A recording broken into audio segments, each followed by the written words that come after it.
ಇಡೀ ಜಗತ್ತಿಗೆ ಧ್ಯಾನ ಜ್ಞಾನವನ್ನು ಪ್ರಸರಿಸಿದಂತಹ ಬ್ರಹ್ಮರ್ಷಿ ಪಿತಾಮಹ ಪತ್ರಿಜಿ ಗುರುಗಳಿಗೆ, ಸ್ವರ್ಣಮಾಲಾ ಅಮ್ಮನವರಿಗೆ, ಮಹಾವತಾರ್ ಬಾಬಾಜಿ ಅವರಿಗೆ, ತಂದೆ ತಾಯಿಗಳಿಗೆ ಹಾಗೂ ಧ್ಯಾನ ಮಾರ್ಗಕ್ಕೆ ಕರೆತಂದ ಸೋದರಿಯವರಿಗೆ, ಈ ವೇದಿಕೆಯನ್ನು ಸೃಷ್ಟಿ ಮಾಡಿರುವ ಪರಮೋಚ್ಚ ಗುರುಗಳಿಗೆ, ವೇದಿಕೆಯಲ್ಲಿ ಇರ್ತಕ್ಕಂಥ ಎಲ್ಲ ನನ್ನ ಆತ್ಮ ದೇವರುಗಳಿಗೆ ಹಾಗೂ ಇಡೀ ಜಗತ್ತಿನ ಧ್ಯಾನ ಬಂಧುಗಳಿಗೆ ನಮಿಸುತ್ತಾ ಮಾಸ್ಟರ್ಸ್, ಇವತ್ತಿನ ದಿವ್ಯ ಸಂದೇಶ ಭಾಗದಲ್ಲಿ ಮೊನ್ನೆ ತಿಳಿದಂತ ಶಂಬಾಲ ವಿಷಯವಾಗಿ ಮುಂದುವರಿಸ್ತಿದ್ದೇನೆ ಮಾಸ್ಟರ್ಸ್. ಇದುವರೆಗೂ ಚರ್ಚೆ ಆದಂತ ವಿಷಯ ಇದರದೇ ಹಿನ್ನೆಲೆ ಮಾಸ್ಟರ್ಸ್. ನಾವೆಲ್ಲರೂ ಯಾವ ತರ ಕೃಷಿ, ನಮ್ಮ ಮನಸ್ಸಿನ ಕೃಷಿಯನ್ನ ಯಾವ ತರನಾಗಿ ಮಾಡ್ಬೇಕು ಅನ್ನೋದ್ರ ಬಗ್ಗೆ ಮೇಡಮ್ ತುಂಬಾ ಅದ್ಭುತವಾದ ವಿಷಯಗಳನ್ನ ಹಂಚಿಕೆ ಮಾಡ್ಕೊಂಡಿದ್ದಾರೆ. ಓಶೋ ಅವರ ಜ್ಞಾನವನ್ನ ನಾವೆಲ್ಲರೂ ತಿಳ್ಕೊತೀವಿ. ಕೃಷಿಯಲ್ಲಿ ಹೇಗೆ ನೆಲವನ್ನ ಹದ ಮಾಡಿ ಸೂಕ್ತವಾದ ಯೋಗ್ಯಕರವಾದಂತ ಬೀಜಗಳನ್ನ ಬಿತ್ತಿ ಅವುಗಳನ್ನ ಬೆಳೆದು ಅದು ಫಲ ಕೊಡ್ಬೇಕು ಅಂದ್ರೆ ಅದಕ್ಕೆ ರಕ್ಷಣೆಯನ್ನ ಯಾವ ರೀತಿಯಾಗಿ ಕೊಡ್ತೀವೋ ಹಾಗೆ ನಮ್ಮ ಮನಸ್ಸನ್ನು ಕೂಡ ಹತೋಟಿಯಲ್ಲಿ ಇಟ್ಕೋಬೇಕು. ನಮ್ಮ ಆಲೋಚನೆ, ಮಾತು, ಭಾವನೆಗಳು, ಪಡಿಸ್ತಕ್ಕಂಥ ಭಾವನೆಗಳು, ಇದೇ ಮಾಸ್ಟರ್ಸ್ ಡೈಮೆನ್ಷನ್ ಅಂತ ಹೇಳಿದ್ರೆ. ನಾವು ಡೈಮೆನ್ಷನ್ ಅಂತ ಅಂದ್ರೆ ನಾವು ಇತಿಹಾಸ ಭೂಗೋಳವನ್ನೆಲ್ಲ ಓದ್ಬೇಕಾದ್ರೆ ಭೂಮಿಗೆ ಅಕ್ಷಾಂಶ ರೇಖಾಂಶಗಳಂತ ಗುರ್ತಿಸ್ತೀವಿ, ಸಮಭಾಜಕ ವೃತ್ತ ಅಂತ ತಿಳಿದಿದ್ದೀವಿ, ಕೇಳಿದೀವಿ, ಓದಿದೀವಿ ಕೂಡ ಮಾಸ್ಟರ್ಸ್. ಅವನ್ನ ತೋರ್ಸಕ್ಕಾಗಲ್ಲ. ಅದೇ ತರನಾಗಿ ಈ ಡೈಮೆನ್ಷನ್ ಅಂತಕ್ಕಂಥದ್ದು ಕೂಡ ಮಾಸ್ಟರ್ಸ್. ಇವತ್ತು ಶಂಬಾಲದ ಇತಿಹಾಸದ ಬಗ್ಗೆ ನೋಡ್ತಾ ಹೋಗೋಣ ಮಾಸ್ಟರ್ಸ್. ಸುಮಾರು 1000 ವರ್ಷಗಳ ಹಿಂದೆ ಭೂಮಿ ತಾನು ಸತ್ಯಲೋಕದ ಸ್ಥಾಯಿಗೆ ತಲುಪಲು ನಿರ್ಧರಿಸಿತು. ಭೂಮಿಯ ಈ ಕ್ರಿಯೆಯಲ್ಲಿ ಪಾಲ್ಗೊಂಡ ಸುಸಂದರ್ಭದಲ್ಲಿ ಇಲ್ಲಿ ವಾಸ್ತವ್ಯ ಹೂಡಿರುವಂತಹ ಪ್ರತಿ ಜೀವಿಯು ಈ ಕ್ರಿಯೆಯ ಪರಿಣಾಮ ಕ್ರಮದಲ್ಲಿ ಬರಬೇಕಾದದ್ದೇ. ಈ ಸಂದರ್ಭವು ಜೀವಿಗಳಿಗೆ ಒಂದೇ ಒಳ್ಳೆಯ ಅವಕಾಶವನ್ನ ಕಲ್ಪಿಸಿಕೊಟ್ಟಿತು. ಪ್ರತಿ ಜೀವಿಯು ಅನೇಕ ಜನ್ಮಗಳಲ್ಲಿ ಕಲಿಯಬೇಕಾದ ಅನುಭವಗಳ ಪಾಠಗಳನ್ನು ಬಹಳ ವೇಗವಾಗಿ ಕಲಿಯಬಹುದಾದ ಅವಕಾಶ ದೊರೆಯಿತು. ನಾವು ಈ ಭೂಮಿಗೆ ಬಂದಿರದೇ ಅನುಭವವನ್ನ ಪಡಿಲಿಕ್ಕೆ ಅಂತಕ್ಕಂಥದ್ದು ನಮ್ಮ ಜ್ಞಾನದಲ್ಲಿ ಇಟ್ಕೋಬೇಕು ಮಾಸ್ಟರ್ಸ್. ಜ್ಞಾನವನ್ನ ತಿಳಿತಾ ನಾವು ನಮ್ಮ ಪ್ರತಿ ನಿಮಿಷನೂ ಕೂಡ ಏನು ಮನಸ್ಸಿನ ಕೃಷಿಯನ್ನ ಮಾಡ್ತಾ ವಿಜ್ಞಾನಿಗಳಾಗ್ತಾ ಹೋಗ್ಬೇಕು ಮಾಸ್ಟರ್ಸ್. ನಾವೇ ಸಂಶೋಧಕರಾಗ್ಬೇಕು. ಆಗ ಮಾತ್ರ ನಾವು ಮುಂದುವರಿಯ ಜೀವನದಲ್ಲಿ ಆಧ್ಯಾತ್ಮಿಕ ಪ್ರಗತಿಯನ್ನು ಅತಿ ವೇಗವಾಗಿ ಪಡಲಿಕ್ಕೆ ಸಾಧ್ಯತೆ ಇದೆ. ಪರಮಾತ್ಮನ ಕಾರ್ಯನಿಮಿತ್ತರಾದ ಕಾರ್ಯಕರ್ತರು ಒಂದೇನೆ ತಿಳಿದಿದ್ವಿ ಮಾಸ್ಟರ್ಸ್. ಪರಮಾತ್ಮನ ಈ ಏನು ಆಧ್ಯಾತ್ಮಕ್ಕೆ ಮಾರ್ಗಕ್ಕೆ ತರಲಿಕ್ಕೆ ಕಾರ್ಯಕರ್ತರನ್ನ ಈ ಭೂಮಿಯಲ್ಲೇ ಇದ್ದಾರೆ, ನಮ್ಮ ಜೊತೆಯಲ್ಲೇ ಇದ್ದಾರೆ, ನಮ್ಮ ಒಡಗೂಡಿನೇ ಇದ್ದಾರೆ. ಅವರ ಸ್ಥಾಯಿಗಳು ಬೇರೆ ರೀತಿಯಲ್ಲಿ, ಅದಕ್ಕೆ ತಕ್ಕನಾಗಿ ಬದಲಾದಾಗ ನಾವು ಆ ಸ್ಥಿತಿಯನ್ನು ಹೊಂದಿದಾಗ ಮಾತ್ರ ನಮಗೆ ಗೋಚರಿಸ್ತಾರೆ ಅಂತ ಹೇಳ್ಬಿಟ್ಟು ಮಾನವ ರೂಪದಲ್ಲಿದ್ದು ಈ ಕಾರ್ಯಕ್ಕೆ ನೆರವಾಗುತ್ತಿದ್ದಾರೆ. ಅಂದ್ರೆ ಈಗ ಧ್ಯಾನ ಮಾರ್ಗದಲ್ಲಿದ್ದು ನಮಗೆಲ್ಲ ಜ್ಞಾನ ಕೊಡ್ತಕ್ಕಂಥ ಮಾಸ್ಟರ್ಸ್ ಎಲ್ಲರೂ ಕೂಡ ಇದೇ ಉಪಾಧಿಯಲ್ಲಿ ಇರ್ತಕ್ಕಂಥವ್ರು ಮಾಸ್ಟರ್ಸ್.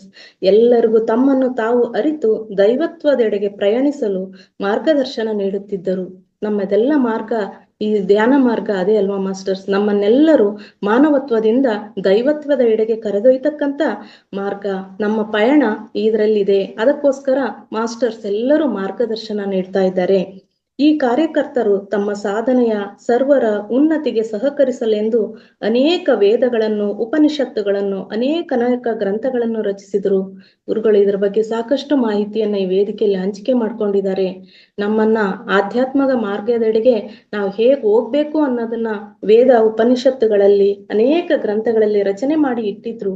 ಇವುಗಳ ಅಧ್ಯಯನದಿಂದಾಗಿ ಸರ್ವರಲ್ಲೂ ಆಧ್ಯಾತ್ಮಿಕ ಹಾಗೂ ಪ್ರಾಪಂಚಿಕ ಜ್ಞಾನವು ವೃದ್ಧಿಯಾಗಲಿ ಎಂಬುದು ಅವರ ಉದ್ದೇಶವಾಗಿತ್ತು. ಪ್ರಾಪಂಚಿಕವಾಗಿ ಇದ್ದುಕೊಂಡೇ ಆಧ್ಯಾತ್ಮಿಕವನ್ನ ಸಾಧನೆಯನ್ನು ಮಾಡ್ಲಿ ಪ್ರತಿಯೊಬ್ಬರು ಕೂಡ. ಅವರಿಗೆ ಯಾರಲ್ಲೂ ಭೇದ ಭಾವ ಇಲ್ಲ. ಪ್ರತಿ ಜೀವಿನೂ ಕೂಡ ಸಮಾನ ರೀತಿಯಲ್ಲಿ ಕಾಣ್ತಕ್ಕಂಥ ಮನೋಭಾವದಿಂದ ಅವರು ಸಾಕಷ್ಟು ವೇದ ಉಪನಿಷತ್ತುಗಳನ್ನು ಮತ್ತು ಗ್ರಂಥಗಳನ್ನು ರಚಿಸಿಟ್ಟಿದ್ರು. ದುರದೃಷ್ಟವಶಾತ್ ಅನೇಕ ಗ್ರಂಥಗಳನ್ನ ನಮ್ಮಿಂದ ಕಳ್ಕೋಬೇಕಾಗಿದೆ. ಸರ್ವರನ್ನು ಸಾಧನೆಯ ಹಾದಿಯಲ್ಲಿ ತೊಡಗಿಸಿಕೊಳ್ಳಲು ಪ್ರೇರೇಪಣೆ ನೀಡ್ತಕ್ಕಂಥ ಮಹೋನ್ನತ ಕಾರ್ಯ, ಲೋಕ ಕಲ್ಯಾಣ ಕಾರ್ಯದಿಂದಲೇ ಇವುಗಳನ್ನ ರಚನೆ ಮಾಡಿ ಇಟ್ಟಿದ್ರು. ಸಾಧನೆಯ ಹಾದಿಯು ಸುಗಮಗೊಳ್ಳಲೆಂದು, ಸರ್ವರಿಗೂ ಸುಲಭವಾಗಲಿ ಎಂದು ಭಕ್ತಿ ಮಾರ್ಗದಿಂದ ಭಗವಂತನನ್ನು ತಲುಪಲು ಸಹಾಯಕಾರಿಯಾಗುವಂತ ಆರಾಧನಾ ಮಾರ್ಗವನ್ನು ಪರಿಚಯಿಸಿದರು. ಅವರು ಕೊಡ್ತಕ್ಕಂಥ ಜ್ಞಾನ ನಮ್ಗೆ ಈಗೇನು ಓಶೋ ರಜನೀಶ್ ಅವರು ಕೊಟ್ಟಂತ ಜ್ಞಾನ ನಮಗೆ ಹೇಗೆ ತಕ್ಷಣಕ್ಕೆ ಅರ್ಥ ಆಗಲ್ವೋ ಅದೇ ರೀತಿ ಮಹಾನ್ ವ್ಯಕ್ತಿಗಳು ಕೊಟ್ಟಂತ ಜ್ಞಾನ ಅರ್ಥವಾಗದೇ ಇದ್ದಾಗ ಸುಲಭವಾಗಿ ಆದ್ರೂ ಕೂಡ ಇವರು ಆ ಜ್ಞಾನವನ್ನು ಪಡೀಲಿ ಅನ್ನೋ ಉದ್ದೇಶದಿಂದ ಭಕ್ತಿ ಮಾರ್ಗವನ್ನು ಪರಿಚಯಿಸಿದ್ರು.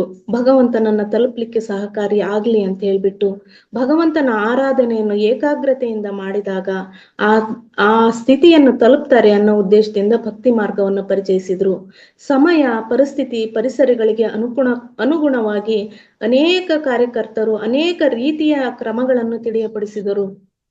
ಯೋಗವನ್ನ ಪರಿಚಯಿಸಿದ್ರು, ಭಕ್ತಿ ಮಾರ್ಗವನ್ನು ಪರಿಚಯಿಸಿದ್ರು. ಹೀಗೆ ಅನೇಕ ಮಾರ್ಗಗಳನ್ನ ಪರಿಚಯಿಸ್ತಾ ಹೋದ್ರು. ಯಾಕೆ? ಜನರಿಗೆ ಸುಲಲಿತವಾಗಿ ಅರ್ಥವಾಗಿ ಆ ಒಂದು ಕ್ಷಣದಲ್ಲಿ ಅವರಿಗೆ ಆತ್ಮೋನ್ನತಿ ಪಡೆಯತಕ್ಕಂತ ಒಂದು ಬೆಳಕು. ಹೇಗೆ ಸಮುದ್ರ ಯಾನ ಮಾಡುವಾಗ ಸುತ್ತಲೂ ನೀರಿರುತ್ತೆ, ಅದು ರಾತ್ರಿ ವೇಳೆ ಯಾನ ಮಾಡುವಾಗ ಆ ಸಮುದ್ರ ತೀರದಲ್ಲಿ ರಚನೆ ಮಾಡಿರ್ತಕ್ಕಂಥ ಒಂದು ದೀಪ ಸ್ತಂಭಕ್ಕಾಗಿ ಆತೊರಿತಾ ಇರ್ತಾರೆ. ಅಂದ್ರೆ ಅದು ಒಂದು ತೀರ ಸಿಕ್ಕುತ್ತೆ ಅನ್ನೋದಕ್ಕೆ ಒಂದು ಸೂಚನೆಯಾಗಿ ದೀಪಸ್ತಂಭವನ್ನು ಬೆಳಕು, ಆ ಬೆಳಕನ್ನ ಕಂಡ ತಕ್ಷಣ ನಾವು ಸಮುದ್ರ ತೀರಕ್ಕೆ ಬಂದ್ವಿ ಅಂತಕ್ಕಂಥ ಒಂದು ಸಂತೋಷ ಭಾವ ಹೇಗ್ ಉಂಟಾಗುತ್ತೋ ಅದೇ ರೀತಿಯಾಗಿ ನಾವು ಅಜ್ಞಾನ ಅದೇ ಕತ್ತಲೆಯಲ್ಲಿರ್ತಕ್ಕಂಥವ್ರು ಒಂದು ಬೆಳಕಿನ ಕಿಡಿ ಕಾಣ್ಲಿ, ಆ ಪ್ರತಿಯೊಬ್ಬ ವ್ಯಕ್ತಿನೂ ಕೂಡ ಈ ಜ್ಞಾನವನ್ನು ಹೊಂದಲಿ ಅನ್ನೋ ಉದ್ದೇಶಕ್ಕೋಸ್ಕರ ಕಾರ್ಯಕರ್ತರು ಅನೇಕ ಕ್ರಮಗಳನ್ನು ಕೂಡ ತಿಳಿಯಪಡಿಸಿದರು. ಆರಾಧನೆಯು ನಿರಾಕಾರ ಪರಮಾತ್ಮನನ್ನು ಅರಿಯುವ, ಸೇರುವ ಮಾರ್ಗವನ್ನು ಬೋಧಿಸುತ್ತಿತ್ತು. ಈ ಆರಾಧನೆ ಅಂತಕ್ಕಂಥದ್ದು ನಾವೇನು ಇವತ್ತಿನ ದಿನ ದೇವರುಗಳಿಗೆ ರೂಪ ಕೊಟ್ಟಿದೀವಲ್ಲ ಮಾಸ್ಟರ್ಸ್, ಅದಲ್ಲ ಮಾಸ್ಟರ್ಸ್. ನಿಜವಾದ ಭಕ್ತಿ ಮಾರ್ಗ ಅಂದ್ರೆ ನಿರಾಕಾರ ಸ್ವರೂಪಿ ದೇವರು ಅಂದರೆ ಅಷ್ಟೇ ಮಾಸ್ಟರ್ಸ್. ದೇವರು ಅನ್ನೋ ಪದನೇ ಅಷ್ಟು. ದೇಹವಿಲ್ಲದವನು, ವರ್ಣವಿಲ್ಲದವನು, ರೂಪ ಇಲ್ಲದವನು, ದೇವರು ಅನ್ನೋ ಪದ ಅದೇ ಅರ್ಥನೇ ನಿಗೂಢವಾದ ಅರ್ಥ ಅದೇ ಮಾಸ್ಟರ್ಸ್. ಆದ್ರೆ ನಾವು ದೇವರು ಅಂದ್ರೆ ವಿಗ್ರಹನೋ ಚಿತ್ರಪಟನೋ ಕಲ್ಪನೆ ಮಾಡ್ಕೊಳ್ತೀವಿ ಮಾಸ್ಟರ್ಸ್. ಆ ದೇವರಿಗೆ ಬಣ್ಣವನ್ನ ಹಚ್ಚಿಬಿಟ್ಟು ರೂಪವನ್ನ ಕೊಟ್ಟುಬಿಟ್ಟು ದೇಹದ ಆಕಾರವನ್ನು ನೀಡಿ ಆರಾಧನೆ ಮಾಡೋದು ಅಲ್ಲ ನಿಜವಾದ ದೇವರು ಅನ್ನೋ ಪದದ ಅರ್ಥ. ನಿರಾಕಾರ ಸ್ವರೂಪಿಯಾದಂತಹ ಭಗವಂತನನ್ನ ಸ್ಮರಣೆ ಮಾಡ್ತಕ್ಕಂಥದ್ದು. ಕಾಲಮಾನದ ಜೀವಿತ ಕ್ರಮಗಳಿಗೆ ಅನುಗುಣವಾಗಿ ಕೆಲವು ನಿಯಮಾನುಷ್ಠಗಳನ್ನು ಜಾರಿಗೆ ತಂದು ಸಾಮಾನ್ಯರು ದೈವತ್ವದ ಕಡೆಗೆ ಸಾಗುವ ಅರಿವನ್ನು ಮೂಡಿಸುವ ಪ್ರಯತ್ನ ನಡೆಸಿದರು. ಕಾಲಾನುಕ್ರಮವಾಗಿ ಕೆಲವು ನಿಯಮಾನುಷ್ಠಾನಗಳನ್ನು ಕೂಡ ಜಾರಿಗೆ ತಂದರು. ಸಾಮಾನ್ಯರು ದೈವತ್ವದ ಕಡೆಗೆ ಸಾಗಬೇಕು, ಅರಿವನ್ನು ಮೂಡಿಸ್ಕೋಬೇಕು ಅನ್ನೋ ಉದ್ದೇಶದಿಂದ. ಇದರ ಫಲವಾಗಿ ಆರಾಧನೆಯು ಮಾನವನ ಜೀವಿತದ ಒಂದು ಹಾಸುಹೊಕ್ಕಾದ ಕಾರ್ಯಕ್ರಮವಾಯಿತು. ಅದು ಅಭ್ಯಾಸ ಆಗ್ತಾ ಏನಾಯ್ತು, ಭಗವಂತನ ಆರಾಧನೆ ಮಾಡಿದ್ರೆ ಎಲ್ಲವೂ ಸಾಧ್ಯ ಅಂತಕ್ಕಂಥ ಒಂದು ಕಾರ್ಯಕ್ರಮ. ದಿನದಲ್ಲಿ ಒಂದು ಸರಿ ಭಗವಂತನ ಸ್ಮರಣೆ ಮಾಡ್ತಕ್ಕಂಥದ್ದು ನಮ್ಮ ಜೀವನದಲ್ಲಿ ಒಂದು ಕ್ರಮ ಆಗಿ ಹೋಯ್ತು. ಆದರೆ ಆರಾಧನೆಯು ನಿರಾಕಾರ ಪರಮಾತ್ಮನನ್ನು ಅರಿಯುವ, ಸೇರುವ ಸಾಧನ ಮಾರ್ಗವಾಗಿತ್ತೇ ಹೊರತು, ಅಂತೆಯೇ ಅವತ್ತಿನ ಕಾಲದಲ್ಲಿ ಹಿಂದಿನ ಸಾಧಕರು ಭಕ್ತಿಯ ಪರಮೋಚ್ಚ ಸ್ಥಿತಿಗೆ ತಲುಪಿ ಪರಮಾತ್ಮನ ಸಾಯುಜ್ಯವನ್ನು ಅನುಭವಿಸಿದರು. ಇದರ ಬಗ್ಗೆ ಕೂಡ ಸಾಕಷ್ಟು ಮಾಹಿತಿ ನಮಗೆಲ್ಲ ತಿಳಿದಿದೆ ಮಾಸ್ಟರ್ಸ್. ಮೀರಾಬಾಯಿ ಇರ್ಬೋದು, ಅದೇ ಭಕ್ತ ಕುಂಬಾರ ಅಂತಕ್ಕಂಥ ಕೇಳಿದಿರ್ತೀವಿ. ಹೀಗೆ ಸಾಕಷ್ಟು ಕೂಡ ಭಕ್ತಿ ಮಾರ್ಗವಾಗಿ ಕೂಡ ನಾವು ಸಾಯುಜ್ಯ ಸ್ಥಿತಿಯನ್ನು ಹೊಂದಿರತಕ್ಕಂಥ ಸಾಕಷ್ಟು ಜನವನ್ನ ಕಾಣ್ತಾ ಹೋಗ್ತೀವಿ. ಪರಮೋಚ್ಚ ಸ್ಥಿತಿಯನ್ನು ತಲುಪಿದಂಥವರು, ಪರಮಾತ್ಮನ ಸಾಯುಜ್ಯವನ್ನು ಅನುಭವಿಸಿದವರು. ಪರಮಾತ್ಮ ಹಾಗೂ ಸರ್ವರ ಜೊತೆಯ ಸಂಬಂಧವು ಸ್ವಚ್ಛ ಪ್ರೇಮ ಹಾಗೂ ಭಕ್ತಿಯ ಮೂಲಕ ಹೊರಸೂಸಲ್ಪಡುತ್ತಿತ್ತು. ಅವರ ಪರಮಾತ್ಮನೊಂದಿಗಿನ ಸಂಬಂಧ ಹೇಗಿತ್ತಪ್ಪ ಅಂದ್ರೆ ಸ್ವಚ್ಛ ಪ್ರೇಮ. ಶಬರಿ ರಾಮನಿಗೋಸ್ಕರ ಕಾದ್ಲು ಅಂತ ಹೇಳ್ತೀವಿ ಮಾಸ್ಟರ್ಸ್, ಇದನ್ನೆಲ್ಲ ತಿಳಿದಿದೀವಿ. ಆತನಿಗೋಸ್ಕರ ಸಿಹಿಯಾದ ಹಣ್ಣನ್ನು ಕಾಡಿನಲ್ಲಿ ಹೋಗಿ ವಿಧವಾದ ಹಣ್ಣುಗಳನ್ನ ದಿನಾಲು ಆಯ್ಕೆ ಮಾಡಿಕೊಂಡು ಬಂದು ಅದನ್ನು ಕಚ್ಚಿ ತಿಂದು ಅದು ಸಿಹಿ ಇದೆಯಾ ಇಲ್ಲ, ಇದು ಸಿಹಿ ಇದೆ, ಇದನ್ನ ರಾಮನಿಗಾಗಿ ಎತ್ತಿಡೋಣ ಅಂತ ಎತ್ತಿಡ್ತಿದ್ಲಂತೆ. ಹುಳಿ ಅಥವಾ ಎಳೆಕಾಯಿ ಇದ್ರೆ ಇದು ರಾಮನಿಗೆ ಸೂಕ್ತವಾದದ್ದಲ್ಲ, ನನ್ನ ಭಗವಂತನಿಗೆ ಅಂತೇಳಿ ಎಸಿತಾ ಇದ್ಲಂತೆ. ಈ ರೀತಿ ಸ್ವಚ್ಛ ಪ್ರೇಮ ಅಂತಕ್ಕಂಥದ್ದು ಹಾಗೂ ಭಕ್ತಿಯ ಮೂಲಕ ಹೊರಸೂಸಲ್ಪಡುತ್ತಿತ್ತು. ಆಡಂಬರವಿಲ್ಲದ ಭಕ್ತಿಯು ಪವಿತ್ರ ಪ್ರೇಮದ ಸಂಕೇತವಾಗಿತ್ತು. ಆ ಭಕ್ತಿ ಅಂತಕ್ಕಂಥದ್ರಲ್ಲಿ ಆಡಂಬರ ಇರ್ಲಿಲ್ಲ ಮಾಸ್ಟರ್ಸ್. ಇವತ್ತಿನ ರೀತಿ ದೊಡ್ಡ ಹಾರ ಹಾಕೋದು ಅಥವಾ ಚಿನ್ನ ಬೆಳ್ಳಿದ ಮುಖವಾಡ ಮಾಡಿಸೋದು ಈ ತರನಾಗ ಏನು ಇದ್ದಿಲ್ಲ ಮಾಸ್ಟರ್ಸ್. ವಜ್ರದ ಕಿರೀಟ ಮಾಡಿಸೋದು ಇವೆಲ್ಲ ಬಂದಿದ್ದು ಆಡಂಬರದಿಂದ ಮಾಸ್ಟರ್ಸ್. ಪರಮಾತ್ಮನನ್ನು ಕಾಣುತ್ತಾ ಆತನಲ್ಲಿ ಅನುರಕ್ತನಾಗಿ ಲೀನವಾಗಿ ಶರಣಾಗತಿಯನ್ನ ಹೊಂದಿದ ಭಾವವು ಭಕ್ತಿ ಎನಿಸಿಕೊಂಡಿತ್ತು. ಭಕ್ತಿ ಅಂತಕ್ಕಂಥದ್ದು ಹೇಗಿತ್ತು ಅಂತ ಅಂದ್ರೆ ಪರಮಾತ್ಮನಲ್ಲೇ ಅನುರಕ್ತನಾಗಿ ಲೀನರಾಗಿ ಶರಣಾಗತಿಯನ್ನು ಹೊಂದಿದ ಭಾವ. ಕನಕದಾಸರು ಅವರ ಭಕ್ತಿಗೆ ಮೆಚ್ಚಿ ಶ್ರೀಕೃಷ್ಣನೇ ಗೋಡೆಯನ್ನು ಕಿಂಡಿಯಾಗಿ ಪರಿವರ್ತಿಸಿ ದರ್ಶನ ನೀಡಿದಂತ ಕಥೆಯನ್ನು ನಾವೆಲ್ಲ ಕೇಳಿದೀವಿ ಮಾಸ್ಟರ್ಸ್. ಆ ರೀತಿಯ ಭಕ್ತಿ ಇತ್ತು ಒಂದಾನೊಂದು ಕಾಲದಲ್ಲಿ. ಆದರೆ ಕಾಲಕ್ರಮೇಣ ಸಾತ್ವಿಕತೆಯಿಂದ ಕೂಡಿದ ಭಕ್ತಿಯಲ್ಲಿಯೂ ಕೂಡ ತಾಮಸಿಕತೆ ಕೂಡಿ ಬಂದಿತು. ವೇದ ಉಪನಿಷತ್ತು ಧರ್ಮ ಗ್ರಂಥಗಳ ಸರಿಯಾದ ಅರ್ಥವನ್ನು ತಿಳಿದುಕೊಳ್ಳದೆ, ನಾವು ಆ ವೇದ ಧರ್ಮ ಉಪನಿಷತ್ತು ಏನು ಅಂತ ಹೇಳ್ತಾ ಇದೆ ಅನ್ನೋದನ್ನು ಸರಿಯಾಗಿ ಅರ್ಥ ಮಾಡ್ಕೊಳ್ಳದೆ ತಪ್ಪಾಗಿ ಅರ್ಥ ಮಾಡಿಕೊಂಡು ಭಕ್ತಿಯ ಹೆಸರಿನಲ್ಲಿ ಮೂಕ ಪ್ರಾಣಿಗಳ ವಧೆಯು ಆರಂಭವಾಯಿತು. ಆ ಭಕ್ತಿ ಅಂತಕ್ಕಂಥದ್ದು ಅವ್ರು ಹೇಳಿದ್ದೇ ಒಂದಾದ್ರೆ ನಾವು ಅರ್ಥೈಸ್ಕೊಂಡಿದ್ದೆ ಮತ್ತೊಂದನ್ನು ಮಾಡಿಕೊಂಡು ಪ್ರಾಣಿಗಳ ವಧೆಗೆ ನಿಂತೀವಿ. ಸ್ವಚ್ಛವಾಗಿದ್ದ ಭಕ್ತಿಯು ಅಸ್ವಚ್ಛ, ಸ್ವಾರ್ಥ, ಆಡಂಬರದ ಪ್ರಕ್ರಿಯೆಯಾಗಿ ಮಾರ್ಪಾಟ ಆಯಿತು. ಭಕ್ತಿ ಅಂತಕ್ಕಂಥದ್ದು ಎಷ್ಟು ಸ್ವಚ್ಛಂದವಾಗಿತ್ತೋ ಅದು ಈ ಅಸ್ವಚ್ಛ ಮತ್ತು ಸ್ವಾರ್ಥ ಮತ್ತು ಆಡಂಬರದ ಪ್ರಕ್ರಿಯೆಗೆ ಒಳಪಟ್ಟು ಧರ್ಮದ ಸರಿಯಾದ ಅರ್ಥವನ್ನು ತಿಳಿದುಕೊಳ್ಳದೆ ಧರ್ಮದ ಹೆಸರಿನಲ್ಲಿ ಅಧರ್ಮ ತಾಂಡವವಾಡತೊಡಗಿತು. ಕಾಲಕ್ರಮೇಣ ಭಕ್ತಿ ಎನ್ನುವುದು ಕೇವಲ ಆರಾಧನಾ ಕ್ರಮವಾಗಿ ಅದರ ಹಿಂದಿದ್ದ ಮಹತ್ವದ ಉದ್ದೇಶ ಮರೆಯಾಯಿತು. ಭಕ್ತಿ ಮಾರ್ಗ ಅಂತಕ್ಕಂಥದ್ದು ಏನು ಮಹೋನ್ನತ ಉದ್ದೇಶದಿಂದ ಪ್ರಾರಂಭವಾಗಿತ್ತೋ ಅದು ಹೋಗ್ಬಿಟ್ಟು ಪರಿಚಯಿಸಿ ಕೊಟ್ಟರೆ ನಾಚಿ ನಿಲ್ಲುವಂತೆ ಇದು ಆಡಂಬರವಾಗತೊಡಗಿತು. ಅಧರ್ಮದ ಹೆಸರಿನಲ್ಲಿ ತಾಂಡವವಾಡತೊಡಗಿತು. ಅದಕ್ಕೋಸ್ಕರ ದೇವರು ಅನ್ನೋ ಹೆಸರಿನಲ್ಲಿ ದೇಗುಲ ನಿರ್ಮಾಣ ಮಾಡಿ ಅದಕ್ಕೆ ಪೂಜೆ ಪುನಸ್ಕಾರಗಳು ಅಂತ ಪ್ರಾರಂಭ ಆಯಿತು. ಗುರುಗಳು ಕೂಡ ಇವತ್ತು ಕೂಡ ಸ್ಮರಣೆ ಮಾಡ್ತಾ ಇದ್ರು, ಈ ಪೂಜೆ ಪುನಸ್ಕಾರ ಅಂತಕ್ಕಂಥದ್ದು ಪ್ರಾರಂಭ ಆಗಿದೆ, ಇದು ಸರಿಯಾದ ತಿಳುವಳಿಕೆ ಅಲ್ಲ ಅಂತ ಹೇಳ್ಬಿಟ್ಟು. ಹೌದು ಮಾಸ್ಟರ್ಸ್, ಭಕ್ತಿ ಅಂತಕ್ಕಂಥದ್ದೇ ಬೇರೆ. ಯುಗ ಧರ್ಮದ ಪ್ರಕಾರ ಇವುಗಳೆಲ್ಲವೂ ಜರುಗಲೇಬೇಕಾದ ಕ್ರಿಯೆಗಳು. ಭೂಮಿಯು ತನ್ನ ಪ್ರಗತಿಯನ್ನು ತ್ವರಿತಗೊಳಿಸಿಕೊಳ್ಳುತ್ತಿರುವ ಸುಸಂದರ್ಭದಲ್ಲಿ ಹಳೆಯ ಕ್ರಿಯೆಗಳು ಹೊಸದಾಗಿ ಬದಲಾಗಬೇಕಾದದ್ದು ಕೂಡ ಅನಿವಾರ್ಯನೇ. ಹೊಸ ಕ್ರಿಯೆಗಳು ನಾವು ಅದನ್ನ ಅರ್ಧಂಬರ್ಧ ಆಚರಣೆ ಮಾಡೋಕ್ಕಿಂತ ಅಧೋಗತಿಗೆ ಹೋದಾಗ ಮಾತ್ರ ಅದನ್ನ ತಿರುಚಿ ಹೊಸ ಕ್ರಿಯೆ ಪ್ರಾರಂಭವಾಗ್ತಕ್ಕಂಥದ್ದು ಸಹಜ. ಅದಕ್ಕೋಸ್ಕರ ಇವೆಲ್ಲ ನಡಿಬೇಕಾಗಿದ್ದನ್ನು ಕೂಡ ಭೂಮಿ ಮೇಲೆ ಸಹಜ ಅಂತ ಹೇಳ್ತಿದ್ದಾರೆ ಮಾಸ್ಟರ್ಸ್. ಪರಂಪರಾಗತವಾಗಿ ನಡೆದು ಬಂದ ಕ್ರಿಯೆಗಳಲ್ಲಿ ತಾಮಸಿಕತೆಯು ಕಂಡು ಬಂದಾಗ ಮಾತ್ರ ಮಾನವರಲ್ಲಿ ಹಳೆಯ ಕ್ರಿಯೆಗಳಿಂದ ಹೊರಬಂದು ಉತ್ತಮವಾದ ಜೀವಿತಗಳನ್ನು ಅಳವಡಿಸಿಕೊಳ್ಳುತ್ತಾ ಮುನ್ನಡೆಯುವ ಉತ್ಸಾಹವೂ ಬರುವುದು. ತುಂಬಾ ಅಜ್ಞಾನದಲ್ಲಿ ತುಂಬಾ ಕತ್ತಲೆಯಲ್ಲಿದ್ದಾಗ ಮಾತ್ರ ಬೆಳಕನ್ನು ಹುಡುಕುವ ಸಾಹಸ ಮಾಡ್ತೀವಲ್ಲ ಮಾಸ್ಟರ್ಸ್, ಅದೇ ರೀತಿಯಾಗಿ ನಾವು ತಾಮಸಿಕ ಮಾರ್ಗಕ್ಕೆ ಸತೋ ಮಾರ್ಗದಿಂದ ತಾಮಸಿಕ ಮಾರ್ಗಕ್ಕೆ ಬಂದಾಗ ಮಾತ್ರ ಮತ್ತೆ ಸತ್ಯವನ್ನ ನಿಜವಾದ ಬೆಳಕನ್ನ ಹುಡುಕಲಿಕ್ಕೆ ಸಾಧ್ಯತೆ ಇದೆ ಅನ್ನೋ ಉತ್ಸಾಹ ನಮ್ಮಲ್ಲಿ ಮೂಡಿ ಬರೋದು ಕೂಡ ಸಹಜ. ಈಗ ನಡೀತಾ ಇರ್ತಕ್ಕಂಥದ್ದು ಕೂಡ ಸಹಜ ಅಂತಾನೆ ಸ್ವೀಕಾರ ಮಾಡಬೇಕು. ನಡೀತಕ್ಕಂಥದ್ದು ಯಾವುದಕ್ಕೂ ಕಮೆಂಟ್ ಜಡ್ಜ್ಮೆಂಟ್ ಬೇಡ ಮಾಸ್ಟರ್ಸ್. ಅಂತೆಯೇ ಭಕ್ತಿಯಲ್ಲಿ ತಾಮಸಿಕತೆಯನ್ನು ಕಂಡುಕೊಂಡ ಅನೇಕರು ಬಾಹ್ಯ ಭಕ್ತಿಗೆ ಬದಲಾಗಿ ಅಂತರಂಗ ಭಕ್ತಿಗೆ ಮೊರೆ ಹೋದರು. ಈ ಏನು ಬಾಹ್ಯ ಭಕ್ತಿಗೆ ಹೋಗಿ ಇದೇನಪ್ಪ ಅಜ್ಞಾನ, ಇದೇನು ಕತ್ತಲೆ, ಇದೇನು ಹೀಗೆ ಅಂತಕ್ಕಂಥ ಯೋಚನೆ ಬಂದಾಗ ಅಂತರಂಗ ಭಕ್ತಿಗೆ ಮೊರೆ ಹೋಗ್ಲಿಕ್ಕೆ ಸಾಧ್ಯತೆ ಇದೆ. ಪರಮಾತ್ಮ ಎಂಬೊಬ್ಬನು ಇದ್ದಾನೆ ಎಂಬ ಭಾವಕ್ಕೆ ಹೊರತಾಗಿ ಪರಮಾತ್ಮನು ತನ್ನಲ್ಲಿಯೇ ಇದ್ದಾನೆ ಅನ್ನೋ ಭಾವನೆಗೆ ಬರಬೇಕು ಅಂದಾಗ ಆ ಅಜ್ಞಾನದ ಬಂದಾಗ ಮಾತ್ರ ಜ್ಞಾನದೆಡೆಗೆ ನೋಡ್ಲಿಕ್ಕೆ ದೃಷ್ಟಿಸ್ಲಿಕ್ಕೆ ಸಾಧ್ಯ. ಆಗ ಮಾತ್ರ ನಾವು ಆ ಅಜ್ಞಾನದ ಕತ್ತಲೆಯಿಂದ ಬರಬೇಕಾದ್ರೆ ಈ ಬೆಳಕನ್ನ ಗ್ರಹಿಸ್ಲಿಕ್ಕೆ ಸಾಧ್ಯ ಆಗ್ತದೆ ಮಾಸ್ಟರ್ಸ್. ಎಲ್ಲವೂ ವಿಶ್ವವ್ಯಾಪಿಯಾಗಿರುವ ಏಕೈಕ ಶಕ್ತಿಯಾಗಿದೆ ಎಂಬ ಸತ್ಯದ ಅರಿವನ್ನು ಅರಿಯಲು ಅಂತರಂಗದ ಭಕ್ತಿಯ ಆದಿಯನ್ನು ಹಿಡಿದರು. ಎಲ್ಲವನ್ನು ನಡೆಸ್ತಕ್ಕಂಥದ್ದು ಒಂದು ಶಕ್ತಿ ಇದೆ. ಆ ಅಭೂತಪೂರ್ವವಾದ ಶಕ್ತಿ, ಅಗೋಚರವಾದ ಶಕ್ತಿ, ಅದೇ ಸತ್ಯ. ಅದನ್ನ ಅರಿಲಿಕ್ಕೋಸ್ಕರ ಅಂತರಂಗದ ಭಕ್ತಿಯನ್ನ ಹಾದಿಯನ್ನ ಗ್ರಹಿಸಿದ್ರು ಪತ್ರಿಜಿ ಗುರುಗಳು. ಆ ಮಾರ್ಗವನ್ನ ಎಲ್ಲರೂ ಅನುಸರಿಸಿ ಅಂತ ಹೇಳಿದ್ರು, ಆ ಮಾರ್ಗದಲ್ಲೇ ಮುನ್ನಡೆಯಿರಿ ಅಂತ ಹೇಳಿದ್ರು. ಅದನ್ನ ಸತ್ಯ ಅಂತಕ್ಕಂಥದ್ದೇ ಕಠೋರವಾದದ್ದು ಮಾಸ್ಟರ್ಸ್. ಅದೇ ಸತ್ಯ. ಸತ್ಯ ಸಂದೇಶ ಅಂದ್ರೇನೆ ಅದೇನೆ. ಅಂತರಂಗದ ಭಕ್ತಿಯ ಮಾರ್ಗವೆಂದರೆ ಅದೇ ತಪೋ ಮಾರ್ಗ, ಅದೇ ಧ್ಯಾನ ಮಾರ್ಗ.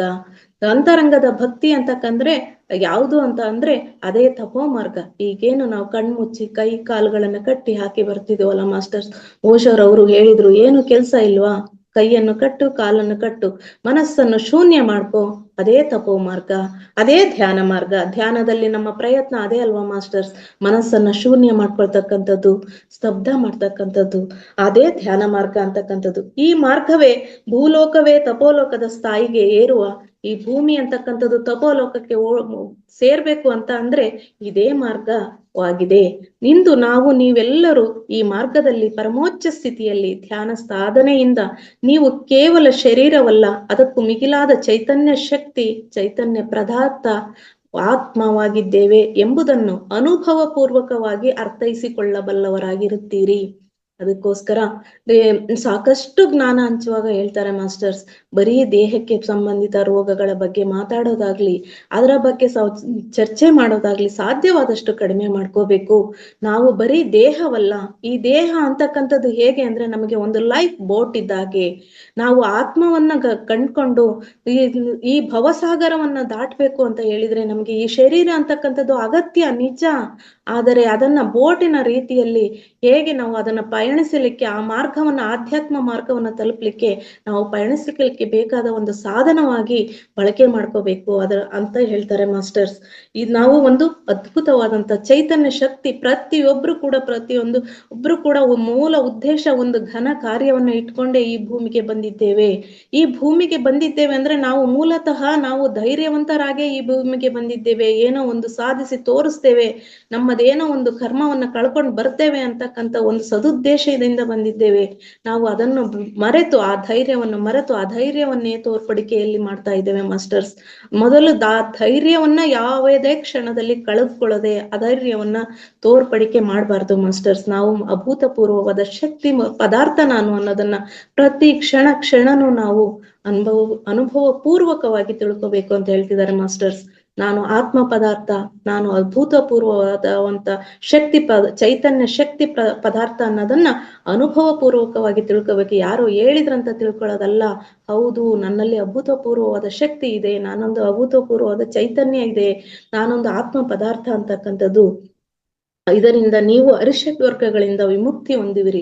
ಹೀಗೆ ಈ ಭಾವನೆಯಲ್ಲಿ ಇದ್ದಾಗ ಮಾತ್ರ ಅರಿಷಡ್ ವರ್ಗಗಳಿಂದ ಮುಕ್ತಿ ಹೊಂದಲಿಕ್ಕೆ ಸಾಧ್ಯ. ಧೈರ್ಯ ಅಂತಕ್ಕಂಥದ್ದು ಮೊದಲನೇ ಸ್ತರದಲ್ಲಿ ಇದ್ದಾಗ ನಾವು ಈ ಅರಿಷಡ್ ವರ್ಗಗಳಿಂದ ಮುಕ್ತಿ ಹೊಂದಲಿಕ್ಕೆ ಸಾಧ್ಯ. ಎರಡನೇ ದಳ ಅರಳಲಿಕ್ಕೆ ಸಾಧ್ಯ. ಅಷ್ಟದಳಗಳಲ್ಲಿ ಸಾತ್ವಿಕತೆಯಿಂದ ತಮೋಪ್ರಧಾನವಾಗಿದ್ದ ಆರಾಧನಾ ಕ್ರಮವು ಧ್ಯಾನ ಮಾರ್ಗದಿಂದ ಮತ್ತು ಸಾತ್ವಿಕತೆಯನ್ನು ಪಡೆಯುತ್ತದೆ. ನಾವು ತಮೋ ಮಾರ್ಗದಿಂದ ಆರಾಧನಾ ಕ್ರಮದಲ್ಲಿ ಇದ್ವಿ, ಆದ್ರೆ ಧ್ಯಾನ ಮಾರ್ಗಕ್ಕೆ ಬಂದಾಗ ಮತ್ತೆ ಸಾತ್ವಿಕ ಮಾರ್ಗದೆಡೆಗೆ ಮುಖ ಮಾಡ್ತೀವಿ ಮಾಸ್ಟರ್ಸ್. ನಿರಂತರ ಸಾಧನೆಯ ಪರಿಣಾಮ ಸಾತ್ವಿಕತೆಯಿಂದ ನಿರ್ಗುಣದತ್ತ ಏನು ತ್ರಿಗುಣಿಗಳಾಗಿದೆವೋ ಸಾತ್ವಿಕ ಮಾರ್ಗದಲ್ಲಿ ಹೋದಾಗ ನಾವು ನಿರ್ಗುಣಿಗಳಾಗಲಿಕ್ಕೆ ಸಾಧ್ಯತೆ ಇದೆ. ನಮ್ಮ ಪಯಣ ಆ ನಿರ್ಗುಣದತ್ತ ಮುಂದುವರಿಯುವುದು. ನಿರ್ಗುಣದೊಂದಿಗಿನ ನಿಮ್ಮ ಪಯಣವೇ ಸತ್ಯಲೋಕಕ್ಕೆ ನಾಂದಿ. ನಮ್ಮ ಈ ನಿರ್ಗುಣದೊಂದಿಗಿನ ನಮ್ಮ ಪಯಣ ಇದೆಯಲ್ಲ ಮಾಸ್ಟರ್ಸ್, ಅದೇ ಸತ್ಯಲೋಕಕ್ಕೆ ಮುನ್ನುಡಿ. ಭೂಮಿಯು ನಿಮ್ಮೆಲ್ಲರ ಸಾಧನೆಯ ಫಲವಾಗಿ ಸತ್ಯಲೋಕದ ಸ್ಥಾಯಿಗೆ ಸ್ಥಿತ್ಯಂತರಗೊಳ್ಳಲಿದೆ. ಭೂಮಿ ಅಂತಕ್ಕಂಥದ್ದು ಪ್ರತಿಯೊಬ್ಬರ ಈ ಏನು ಧ್ಯಾನ ಮಾರ್ಗದಲ್ಲಿ ಇರ್ತಕ್ಕಂಥ ಪ್ರತಿಯೊಬ್ಬರ ಸಾಧಕರ ಫಲವಾಗಿನೇ ಸತ್ಯಲೋಕದ ಸ್ಥಾಯಿಗೆ ಹೋಗ್ಲಿಕ್ಕೆ ಸಾಧ್ಯತೆ ಇದೆ ಅಂತ ಹೇಳ್ತಿದ್ದಾರೆ ಮಾಸ್ಟರ್ಸ್.